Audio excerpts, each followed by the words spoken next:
Bismillahirrahmanirrahim. Assalamualaikum warahmatullahi wabarakatuh.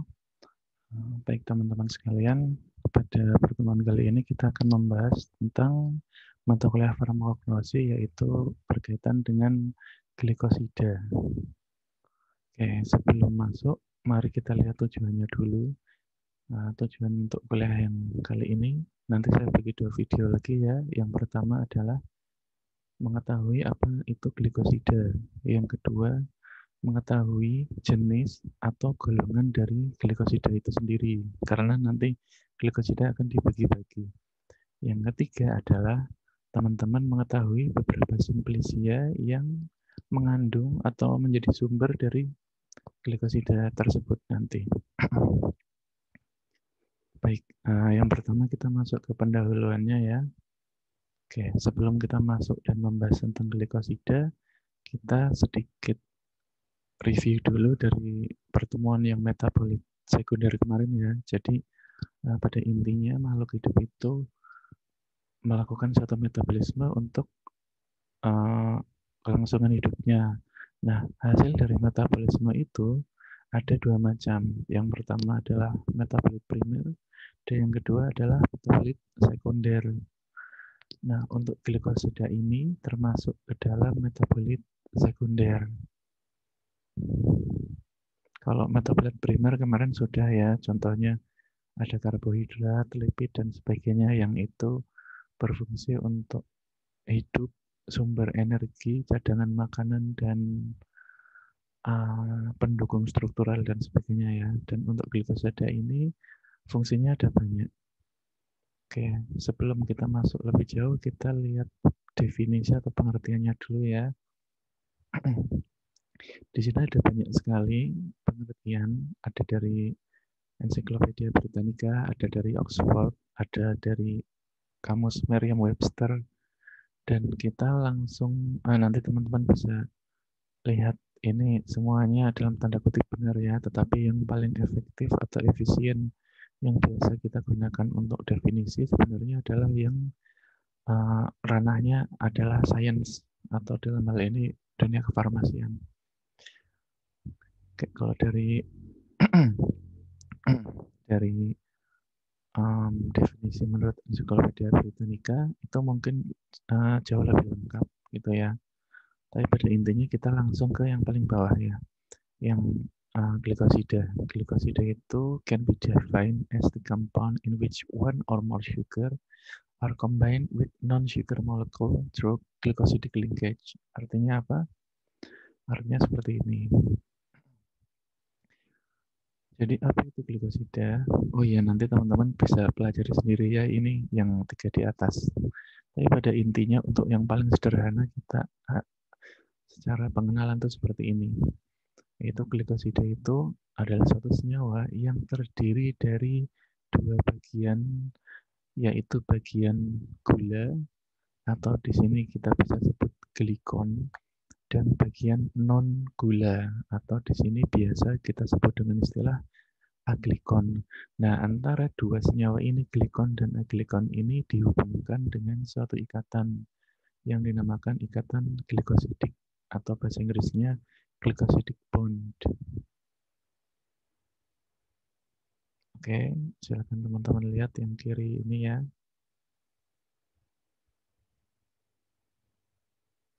Baik, kalau sudah kita lanjut. Nah, ini sama ya yang kayak tadi. Jadi glikosida terbagi antara glikon dan aglikon dalam strukturnya. Nah, ketika kita melakukan hidrolisis terhadap glikosida, hasilnya sudah jelas, pasti akan ada gula dan senyawa non-gula gitu ya. Nah, hidrolisis ini contohnya teman-teman bisa lihat ya, yang bawah salisin. Salisin itu merupakan suatu glikosida yang nanti akan dibahas di belakang. Contoh-contohnya ya. Nah, dihubungkan dengan suatu ikatan glikosida. Ikatan glikosida pun nanti ada banyak macamnya. Nah, di sini salisin ketika dihidrolisis kita dapat mendapatkan hasil berupa glukosa, yaitu suatu glikon dan asam salisil. Salisil aku di sini salisil alkohol, suatu aglikon.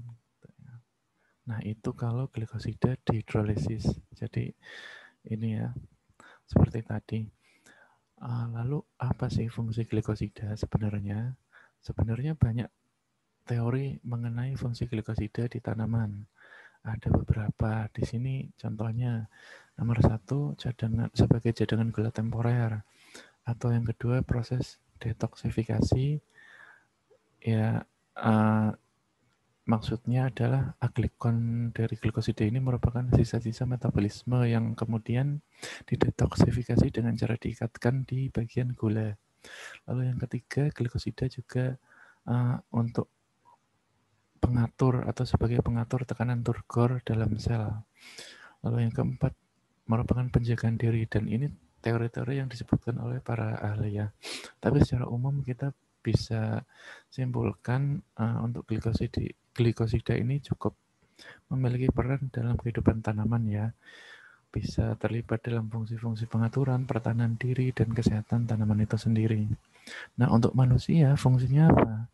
Fungsinya itu ada banyak sekali gitu ya. Seperti yang kita dulu bahas, untuk metabolit sekunder ini ternyata memang banyak sekali fungsinya. Dalam hal ini glikosida, banyak sekali khasiat farmaseutis yang dapat kita ambil dari senyawa-senyawa glikosida ini. Contohnya sedikit dari banyak ya, ini hanya sedikit contoh aja, bisa sebagai analgesik, pencahar, obat jantung, antiseptik, anti kanker, dan banyak lainnya.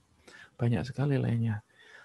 Dan akan selalu berkembang gitu ya. Nah, selain memiliki aktivitas yang baik, ternyata juga beberapa glikosida kita perlu perhatian dalam penggunaannya karena terkait dengan keamanannya. Contohnya ada glikosida cyanogenik yang nanti ada isinya asam cyanida HCN, dan dia juga dapat mengeluarkan gas HCN. Lalu glikosida saponin, maaf saya benarkan dulu, asam. Oke. Ada juga glikosida saponin yang ini memang umumnya sebagai natural toksin, dan dia juga punya aktivitas hemolisis, yaitu lisis hemo darah. Oke. Nah, setelah kita tahu fungsi di tanaman dan fungsi di manusia ya, karena banyak aktivitas farmakologi yang dimiliki oleh glikosida tadi, kita lanjut ke karakteristik utama dari glikosida. Beberapa yang teman-teman harus tahu, dan ini akan banyak dipakai untuk kedepannya, ada polaritas dan kelarutan ini yang sifat paling penting yang harus teman-teman tahu. Jadi glikosida itu memiliki sifat polaritas sangat polar, dan kelarutannya ada 2 macam. Ketika dalam bentuk glikosida, kelarutan si glikosida ini sangat mudah larut dalam pelarut air dan pelarut yang bersifat polar. Nah, ketika sudah terpecah, itu juga ada 2 ya, tadi glikon dan aglikon.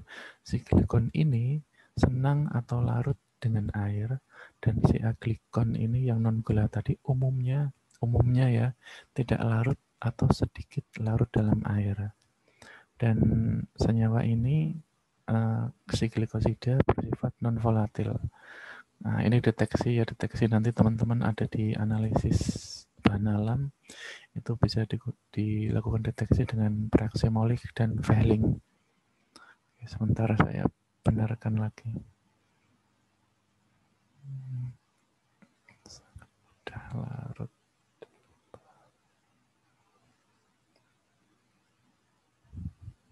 Oke, baik ya. Tadi kita sudah perkenalan sedikit tentang apa sih glikosida, yang intinya adalah senyawa yang terdiri dari gula dan non-gula. Oke, lalu selanjutnya kita masuk ke pembagian atau golongan dari glikosida itu sendiri. Nah, untuk pembagiannya sebenarnya glikosida ini punya 3 macam pembagian, atau kita bisa sebut, kita bisa kelompokkan si glikosida ini berdasarkan 3 macam klasifikasi. Oke, yang pertama adalah berdasarkan tipe gulanya atau glikonnya. Yang kedua berdasarkan jenis ikatan glikosidiknya. Yang ketiga berdasarkan struktur kimia atau sifat-sifat atau efek farmakologi yang dimiliki oleh aglikonnya gitu. Oke ya. Nah, ini teman-teman bisa lihat. Yang pertama adalah berdasarkan tipe gula. Ketika suatu glikosida itu memiliki gula berubah glukosa, kadang-kadang di literatur juga bisa disebut dengan glukosida. Fruktosa juga disebut dengan fruktosida. Nah, kalau ada asam glukuronat juga di sini bisa disebut dengan glukuronida. Nah, itu berdasarkan tipe gula ya. Lalu untuk jenis ikatan glikosidik seperti kita tahu, glikosida tadi terdiri dari glikon dan aglikon yang dihubungkan dengan ikatan glikosidik ya. Nah, ikatan glikosidik itu ternyata ada banyak macamnya. Ada yang dihubungkan dengan ikatan C, ada yang dihubungkan dengan ikatan O dan sebagainya. Itu disebut dengan kalau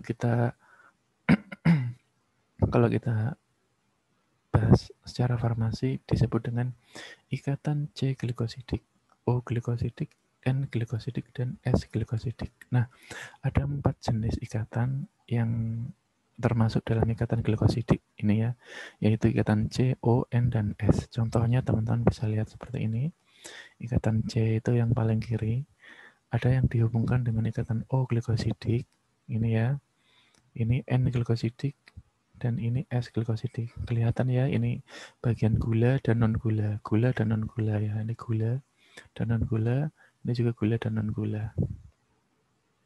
Oke, untuk pembagian golongan yang ketiga tadi ya, ini yang paling umum dan teman-teman akan banyak menjumpai pembagiannya itu seperti ini, yaitu berdasarkan struktur kimia glikon dan efek farmakologi atau sifat dari aglikon itu sendiri. Contohnya nanti ada banyak di sini ya. Ada antrakinon, saponin, cyanogenik, isothiocyanat, flavonol, alkohol, aldehid, alakton, fenol, dan glikosida jantung. Oke, tapi ini nanti saya urutkan menjadi seperti ini gitu ya. Jadi yang pertama adalah saponin, yang kedua adalah glikosida jantung. Kenapa? Nanti di akhir akan ada penjelasannya. Baik, ini sama ya, penggolongan glikosida berdasarkan aglikonnya. Nah, kita masuk ke yang pertama. Kita langsung cepat aja ya pada intinya. Glikosida saponin yang pertama, yaitu glikosida ini efek atau sifat umumnya itu biasanya sebagai racun atau natural toxin, racun alami ya. Glikosida ini banyak sekali tersebar di berbagai tumbuhan tingkat tinggi, dan di antara glikosida ini termasuk cukup banyak sekali ya untuk glikosida saponin. Nah, untuk glikosida saponin ini ada 2 macam tipe aglikonnya, yaitu yang pertama berupa steroid, teman-teman, steroid itu yang kanan ini ya, struktur dasar dari aglikon saponin. Lalu yang kedua adalah berupa triterpenoid, itu seperti ini. Nah, ini nanti struktur seperti ini itu teman-teman pelajari di suatu senyawa yang namanya terpenoid gitu ya. Tapi kita belum masuk ke situ dulu. Intinya ini ada steroid dan triterpenoid. Nah, aglikon si glikosida saponin ini biasanya disebut dengan sapogenin. Oke, karakteristiknya ya tadi yang perlu kita perlu perhatian lebih dalam penggunaannya ya. Contohnya, jika si glikosida ini dicampurkan dalam air, dia dapat membentuk larutan koloidal dan juga akan berbuih jika teman-teman nanti kocok. Ya, waktu praktikum glikosida mungkin nanti kalau mau nyoba dikocok-kocok itu bisa menimbulkan buih, rasanya pahit, dapat menyebabkan bersin dan iritasi selaput lendir atau membran mukus. Nah, ini juga dapat menyebabkan hemolisa. Jadi kalau kita berikan ke darah, dia akan bisa menyebabkan lisis. PM-nya biasanya tinggi dan ini sulit untuk diisolasi. Oke. Untuk contoh-contohnya nanti kita masuk ke ini ya, apa namanya, contoh-contoh tanamannya sekalian. Ini lebih ke kita mengetahui inti pembagiannya dulu. Kalau saponin ini seperti ini ya. Lalu untuk glikosida jantung, yaitu aglikon yang kita lihat berdasarkan efeknya ya. Sama ya, yaitu glikosida yang memiliki khasiat atau efek yang kerja yang kuat dan spesifik. Kerjanya itu untuk jantung, itu kardiotonik.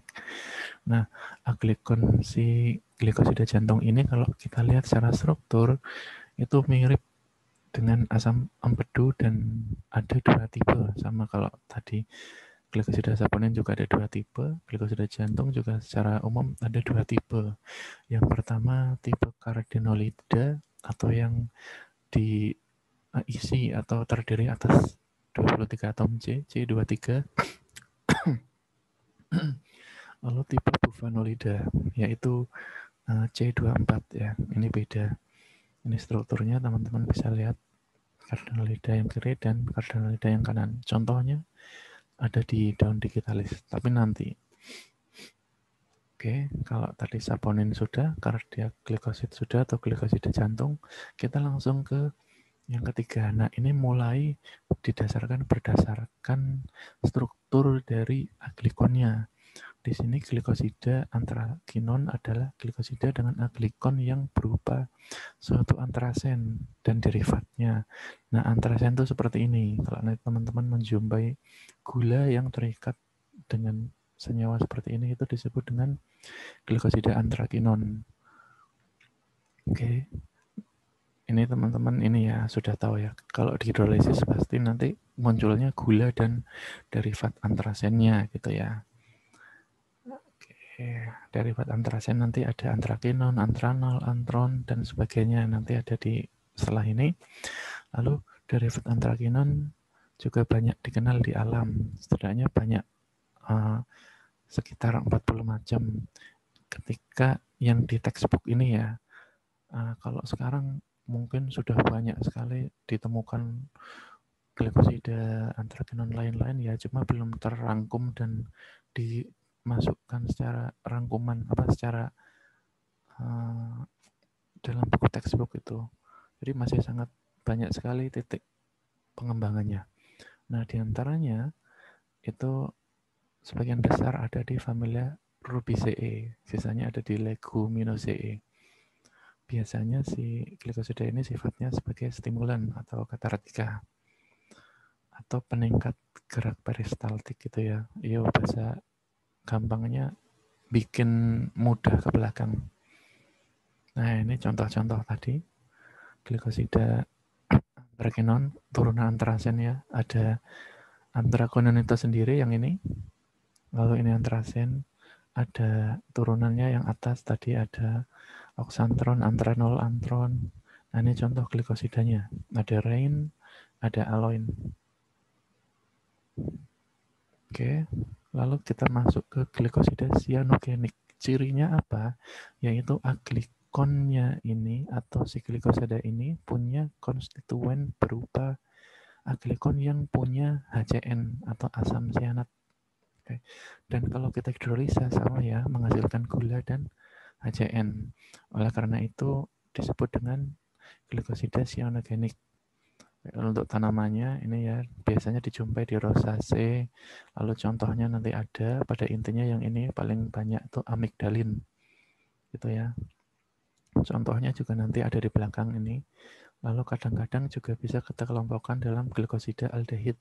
Di mana aldehidnya? Di sini, benzaldehid ini ya.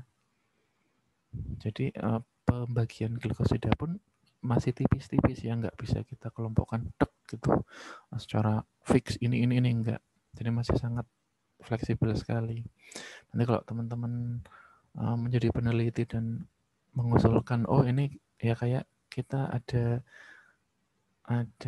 bahasa Latin, ada bahasa Latin tumbuhan itu kan merupakan suatu usulan. Pembagian A, B itu juga merupakan suatu usulan dari dan konsensus dari ini ya, namanya para peneliti. Sama ketika pembagian glikosida dan sebagainya. Nanti teman-teman juga ketika punya kompetensi dan memang bisa dan berminat bisa juga menggolongkan sendiri, mengusulkan ke khalayak luas dan para peneliti lainnya gitu ya. Oke, ini cyanogenik ya, cirinya ada HCN-nya. Lalu Nah, ini contoh kegunaan tadi. Biasanya bahan tambahan pencita rasa ya, cita rasa, atau ada juga yang amigdalin ini juga punya kemungkinan mengontrol anemia atau kanker sel darah bulan sabit, sel darah putih. Ya. Oke, kalau tadi sudah HCN, kita masuk ke glikosida isotiosianat. Gampang ya, jadi aglukenya berupa senyawa isotiosianat. Isotiosianat itu seperti ini.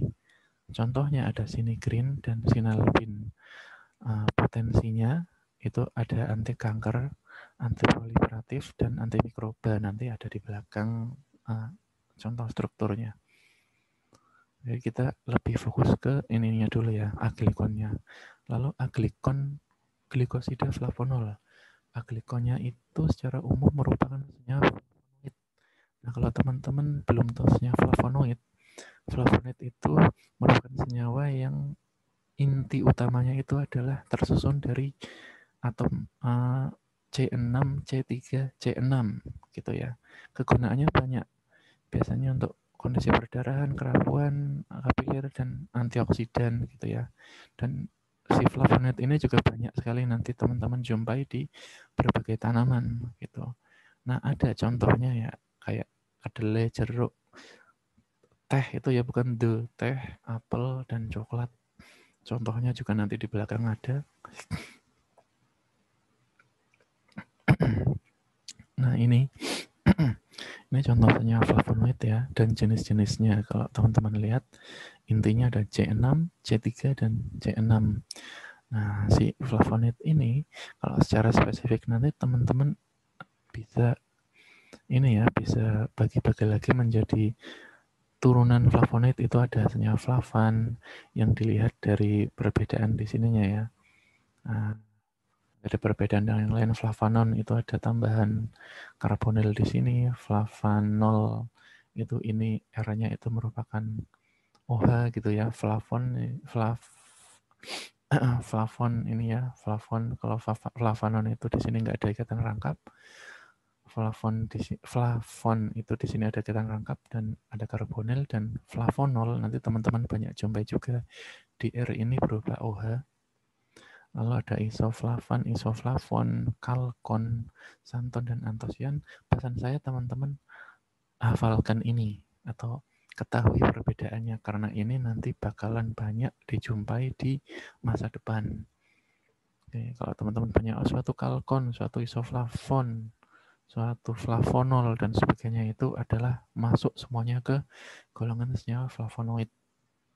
Nah, glikosida flavonol itu glikosida yang aglikonya tuh ya ini, senyawa flavonoid ini.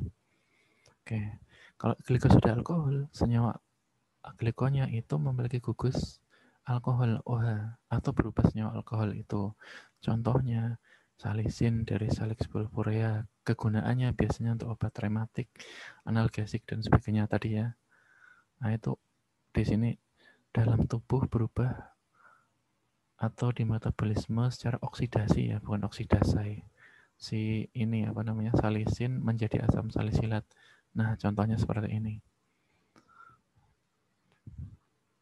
Oke, kalau teman-teman nanti bisa baca sendiri, si salisin ini diisolasi ya, dalam tubuh itu bisa berubah jadi asam salisilat dan berfungsi juga sebagai analgesik kayak aspirin itu. Kalau mengalami metabolisme asetilasi. Nah, metabolisme ini teman-teman nanti akan ketemu di semester 4, metabolisme obat. Oke, kalau tadi yang alkohol, sekarang kita masuk ke glikosida aldehid. Ya, sudah jelas dari namanya ya, aglikonya memiliki gugus atau berupa senyawa aldehid. Kalau dihidrolisis, berupa senyawa aldehid. Contohnya ada vanilin dan lain-lain, teman nanti bisa baca sendiri. Yang selanjutnya glikosida lakton, yaitu glikosida yang aglikonya juga berubah senyawa lakton. Teman-teman belum tahu lakton, saya sertakan ini ya. Ini senyawa-senyawa lakton. Nah, banyak dijumpai ya, biasanya derivat dari kumarin. Lalu ada contohnya nanti scopoletin, kominosid, di belakang ada kegunaannya juga nih. Pokoknya kegunaannya banyak lah intinya ya, si glikosida ini. Lalu ada glikosida fenol, yang aglikonnya berubah senyawa fenol. Kalau teman-teman belum tahu, ini namanya senyawa fenol. Nah, aglikonnya nanti yang nggak jauh-jauh dari ini gitu. Contohnya ada di uva ursi. Nah, teman-teman di belakang tentang arbutin ya, khasiatnya juga ada mencerahkan kulit gitu ya. Nah, oke. Jadi pada intinya apa yang saya bahas tadi adalah pembagian glikosida yang di sini khususnya dibagi berdasarkan karakter sifat dari aglikon maupun struktur aglikon itu sendiri. Ada saponin, glikosida jantung, itu di sini berdasarkan fungsinya gitu ya. Lalu ada antrakinon, cyanogenik, isotiosinat, flavonol, alkohol, aldehid, lakton, dan fenol. Dia dibagi berdasarkan aglikonnya, khususnya berdasarkan strukturnya. Contohnya tadi ya, kita review sedikit. Antrakinon ada antrasen yang cincin 3 tadi, cyanogenik ada HCN, isotiosinat ada RNCS, lalu flavonol itu aglikonnya flavonoid, alkohol jelas, aldehida juga jelas gitu ya. Aldehid udah tahu semuanya kan, alkohol aldehid, lalu di SMA udah ada, lalu lakton berubah senyawa lakton, dan fenol juga berubah senyawa fenolik. Oh maaf, fenol gitu ya. Oke, untuk pengertian awal, perkenalan dan pembagiannya secara spesifik, secara umum tadi sudah dijelaskan. Lalu untuk video yang kedua nanti adalah contoh-contoh simplicia yang mengandung glikosida. Oke, kita lanjut nanti di video yang kedua.